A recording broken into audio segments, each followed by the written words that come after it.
আসসালামু আলাইকুম। আজকে বানাবো সবুজ শরবত বা ডেজার্ট। দেখুন দুধটা বসিয়ে দিয়েছিলাম, জাল করা গরুর দুধ। দুধটা এবারে ফুটিয়ে নিয়েছি, তার মধ্যে চিনি দিয়ে দিলাম।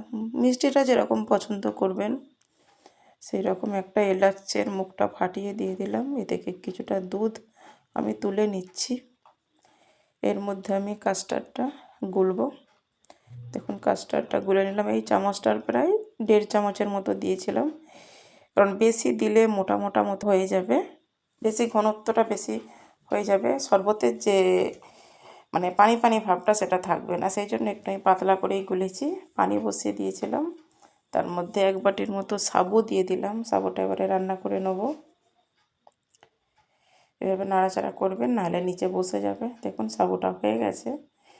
এবারে সাবুটাকে এই নেটটার মধ্যে ছেঁকে নিলাম। এবারে ঠান্ডা পানি দিয়ে ভালো করে ধুয়ে নিলাম, নাহলে জমাট বেঁধে যাবে না ধুয়ে নিলে। এর মধ্যে কিছু ড্রাই ফ্রুট দেবো, কাঠবাদাম আর কাজু বাদাম দেবো। ছোটো ছোটো করে কেটে নিয়েছি কাঠবাদাম আর কাজু বাদামকে।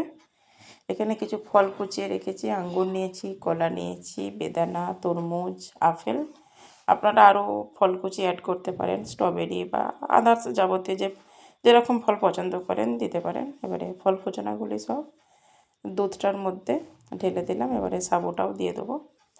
সাবুটা দিয়ে একটু ভালো করে নাড়াচাড়া করে নেব।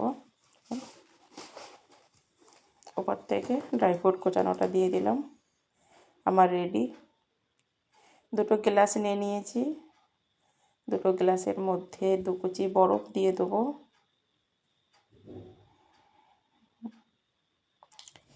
দিয়ে দিলাম। এবারে গ্লাসগুলোর মধ্যে শরবতটা ঢেলে দেব।